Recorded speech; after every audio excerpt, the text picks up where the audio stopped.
Planet 4S46b has had many animals roaming around its Earth for thousands, millions of years, but perhaps one of the most unique groups, made up by the train of dinos, was known as the Samidae group.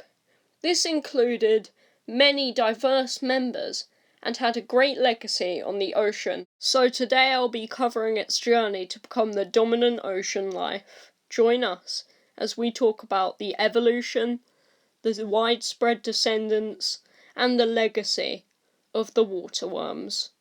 100 million years ago evolved an animal known as the proto-water worm. It was known to have thrived all around Planet 4S46b, mostly living in the semi-shallows. Eventually it evolved into the water worm, and from this evolved the viper water worm, and it would soon evolve into many other unique animals. First water worms were opportunistic, before the viper worm evolved, only being carnivorous and hunting the water worm. The viper water worm was unique because it could actually hunt its predators. While water worms were being hunted by the flying animals, the viper water worm was hunting the flying animals. Later on evolved the giant water worm, and after that viper worm evolved the muta water worm.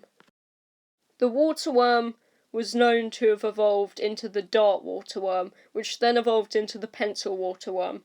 So far we have no representations of the pencil water worm, so feel free to get on that, subscribers. After a mass extinction, the only water worms known to survive were the inferno water worms, the pencil water worms, and the muta water worms. The inferno water worms eventually evolved into the Ras, and through this they learned to thrive. The Ras were definitely a lot more water-based, having sort of gills, a bit like our fish. So let's go back in time a bit. No, not that far. A bit there. To the Tormidae. Now, from the proto-water worm actually diverged two species. The true water worm and the torm, or the prototorm. The prototorm was very similar to the torm we see now, except for it had 6 legs. It was armoured, and eventually evolved into the modern torm. There are many different diverse species of the torm, although I don't have enough time to cover them all.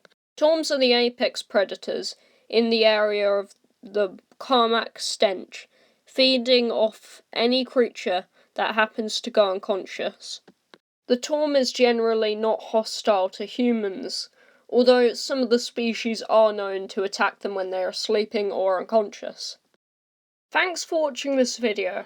I'd like to say a big thank you to the space biologists, Train of Dinos and the Zoologicals, and the artists, Train of Dinos, Sarahsaurus Rex, and the Zoologicals. Special shout out to the Train of Dinos for virtually writing the script of this video. He taught me everything I needed to know, and now he is passing on his information to you.